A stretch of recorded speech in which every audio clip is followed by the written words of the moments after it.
quite right. I don't know that one. That's Ben Folds 5. Okay.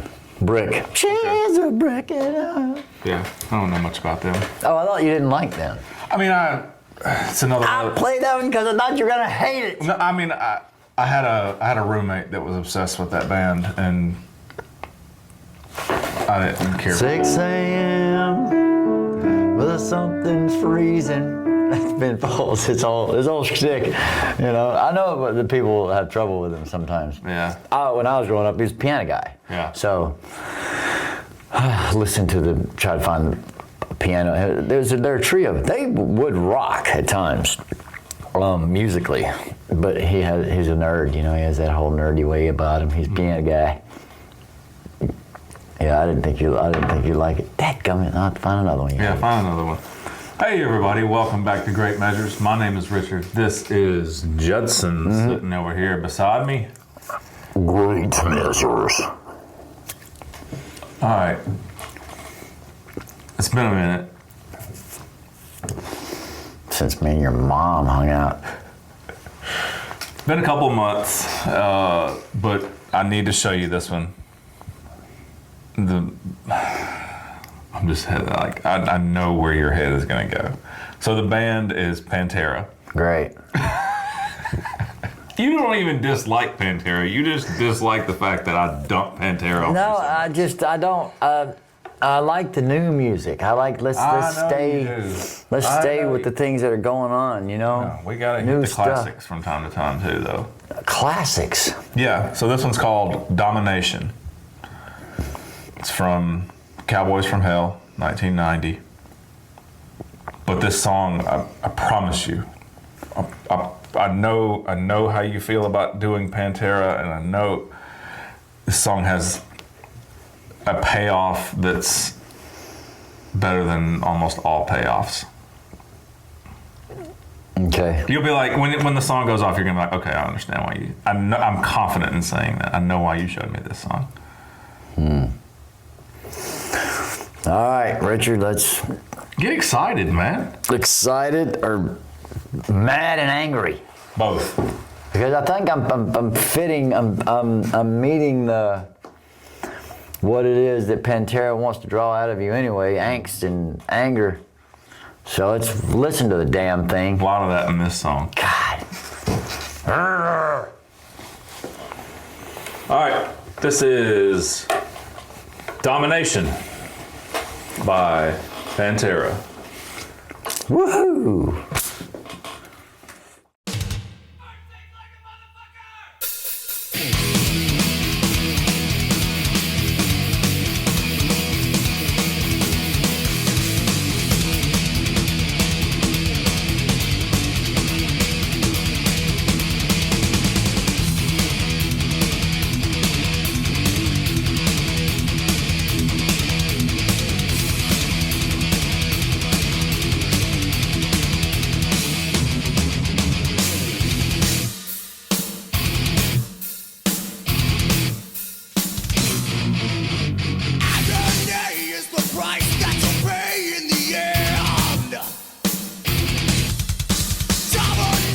Consumes you and calls you a friend.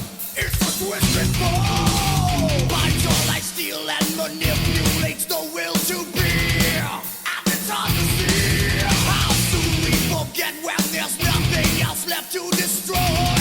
It's a useless play. Your eyes will see the dawn of the day and the writing on the wall. Those words that stare into your soul. Ask yourself you will.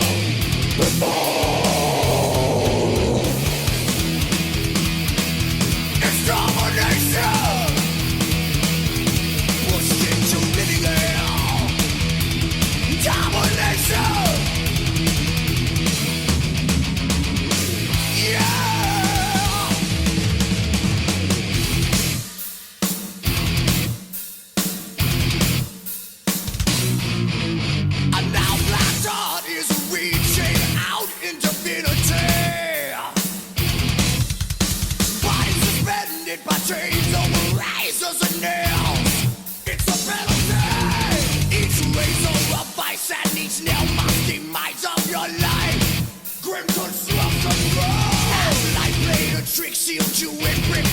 till your end, forcing you to bend. Your eyes will see the dawn of the day, and the writing on the wall. Those words that stare into your soul, and the soul you will fall. It's domination,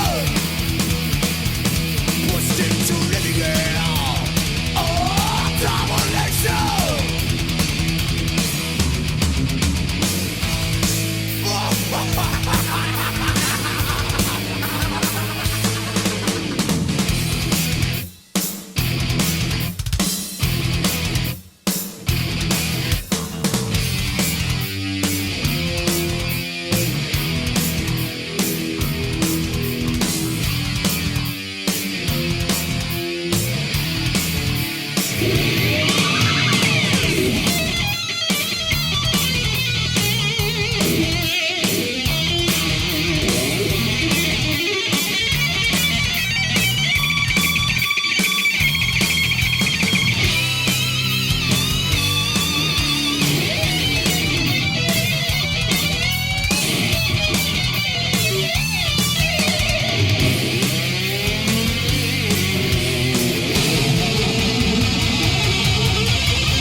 Okay.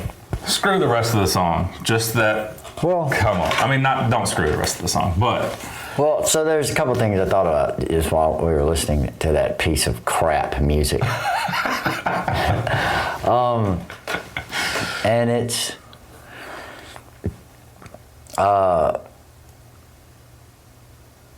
obviously I'm kidding. yeah. But not really. It's no, I am. But that's kind of my point that I'm trying to make. That I can appreciate music. Mm-hmm. All right, there's things I don't prefer to listen to, and that's not necessarily Pantera.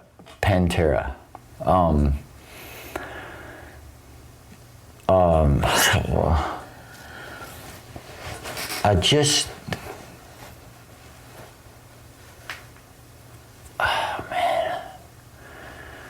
sometimes I think myself, I go down this thing in my head where I'm trying to approach something from a particular way and be as, I don't want to say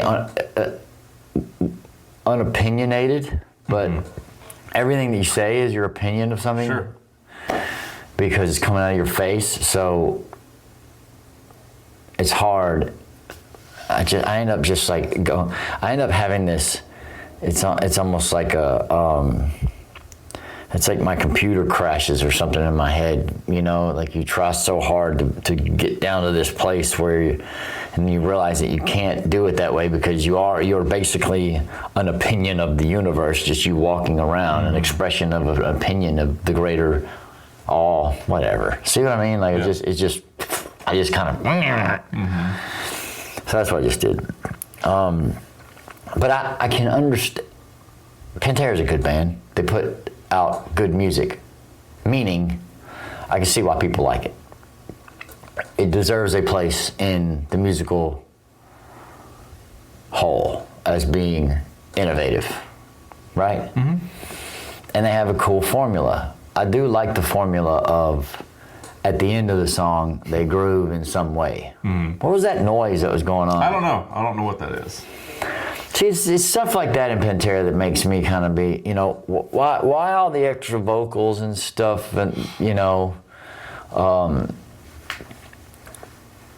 it's just, that's the job of a vocalist, I understand. Yeah. And towards the end of the song, there are no vocals. It's just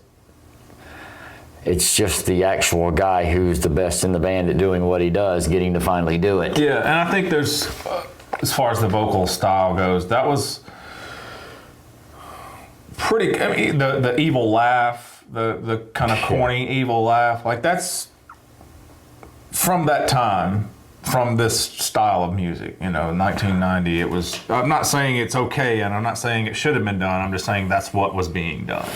Yeah, but then again, is that cool? Was that really that cool? That's now. what no, I don't mean like it in particular, but the fact that was just what everybody was doing, so we would just do it. And we're part of the band that did what everybody else does. But I don't think that Pantera, you know, whenever I see anything about them at a live show or something, that's why I was running to the piano, because that's what they do, right? And I realized I don't listen to music physically. I want you to tear my intellect up. Yeah. You know what I mean? I'm listening, and I'm doing that in my brain. I want to listen to music where I'm going. That's why I like Thaw so much, because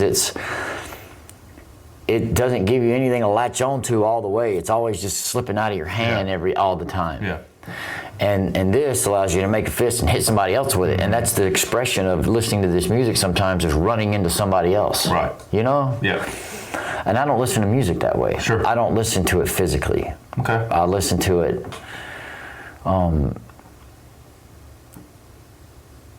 you know, not mentally, but I try to tear it apart in my head. So I understand what this band is, and I'm not trying to minimize them either and say that all they are a particular thing.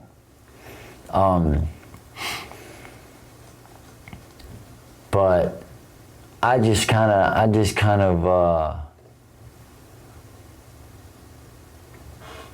I guess it has something a little bit to do with the vocalist and because the vocalist gets, or whoever writes the lyrics gets, he writes the lyrics too? I would think so. Probably, maybe.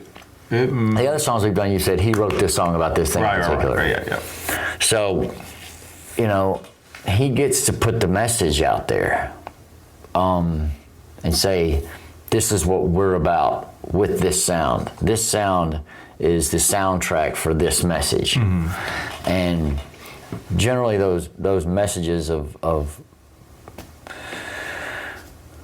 physical whatever, or I mean, I'm all about rebellion, mm-hmm. you know, but more a rebellion of an idea. So well, maybe things can go faster than the speed of light, you know, and it's like, well, that can't be right. Instead of, they're more spotlighting the actual spirit of the thing of rebellion, if that makes any sense. So like for this song, for instance, Domination. So I'm more interested with the thing that's being dominated and the thing that is doing the domination, mm-hmm. not the thing that happened. You understand what I mean? Not the domination itself. Not the actual spirit of the domination, sure. which they're highlighting, and then you make it into this physical. I got it. Yeah. Put it out there, and then that's what the music is sort of backing up. Yeah. And I don't go that way. Okay. You know what I mean? Sure, I do. I also,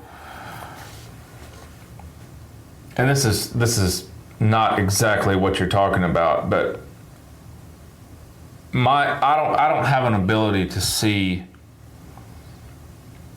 what else you write about lyrically with this music. And I mean, the extreme way of me saying that would be, you can't have this song playing and then write lyrics about skipping through a dewy meadow.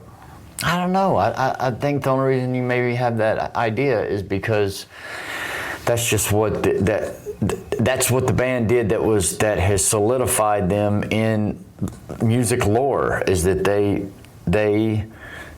took it because when I hear this, every time we listen to this music, to Pantera, there's a facet of it where I'm listening to the vocals, I'm listening to the drumming, I'm listening to the bass playing, and I'm interested in how they're putting it together, where their breaks are, where the interesting decisions they make. And then Daryl starts to play on something, and I feel like this guy is so far above these other three in what he would be, his expression of whatever he's saying. Because it's not just domination necessarily that you're hearing come out of his guitar playing. So, all right, so my point is, like, the way that they write their songs, I see where you're saying, well, it needs to be this, and him screaming at you, and you screaming at him back. I'm just meaning lyrical content alone. Right, but then when when Daryl starts, if you were just to listen to the end of the song, with that dude just going what he does, and it's always innovative, it's always creative. That dude had the thing. Yeah. And I think when you just listen to what his offering is in it, the song could be about anything. In fact, the song could be about nothing. You could just let him play. So I don't think you can pigeonhole him individually, but when you put them together and you kind of do that, I can see what you mean. I think that's what irks me about them. Is because I feel like Daryl had, because of how good he was and how he was tapped into the thing and he could let it out, and sounds like his playing is so strong that he does stuff that another guitar player might get a little tired in this area or not be able to play it as it's not just clean, it's like with authority, it's like with the and you can notice it in people when they're able to do it without effort, and it's almost tiring you out to listen to them do it, and they're just standing there laughing at you doing it. That's that dude. So I also take the position that I don't think you could have put another drummer in this band and it been the same. Right, I'm not trying to. They're brothers. Right, I'm not trying to. There's a wavelength that they're on. I'm not trying to discount the other ones. I'm just talking about him in particular. That the singleness of purpose that they had. It seemed to me in the painting of their songs with the lyrical subject matter to say this is what this music is about. That when Daryl starts to play, what he does, because he can be more expressive than the drummer. The drummer's keeping time and can still be expressive, but his job is he's got to keep the time. Absolutely. Daryl doesn't even have to play for 3 measures if he doesn't want to, and then there's a lot more freedom in that, and then therefore a lot more expression. So I just feel sometimes when I hear it and that's a good dichotomy to have in music too. I don't want anybody to misunderstand me, but I just think that there was more. I think there's more that his musical offering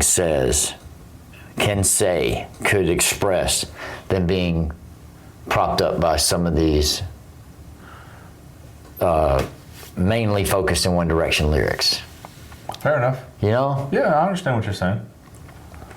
He could play something about skipping through a dewy meadow, and it would probably move you to tears. Yeah, absolutely. But all he was backing up was, I'm gonna punch you in the face. Everybody punch everybody in the face.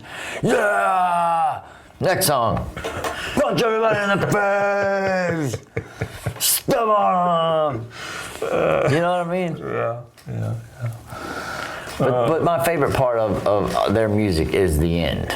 Yeah. Not because it's fiction to be over, although maybe that has something to do with it. I mean, that breakdown is iconic. Yeah, but at the end, man. That is the breakdowns that we've heard from them, they when they stick with it like that, then that's when I dig it. I dig it, you know. And they'll layer it a little more, like when we did 5 Minutes Alone. Yeah. I believe.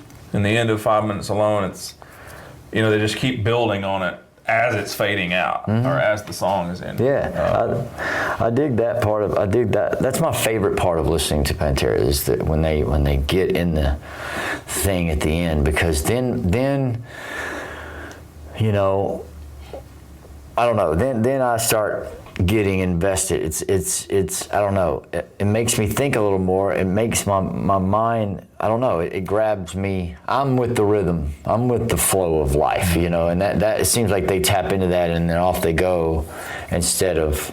I don't want to hear their.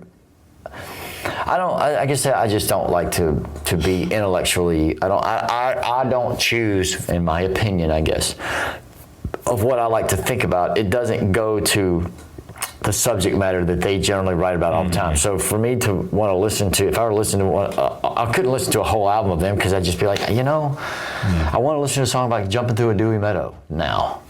Or I want to listen to a song about something more abstract or something in history or something that, you know what I mean? Sure. It's just the beating you over the head constantly, literally, with well, I can't say literally, but talking about beating somebody over the head 5 minutes long or whatever else. After a while, I'm just like, man, give me something to chew on.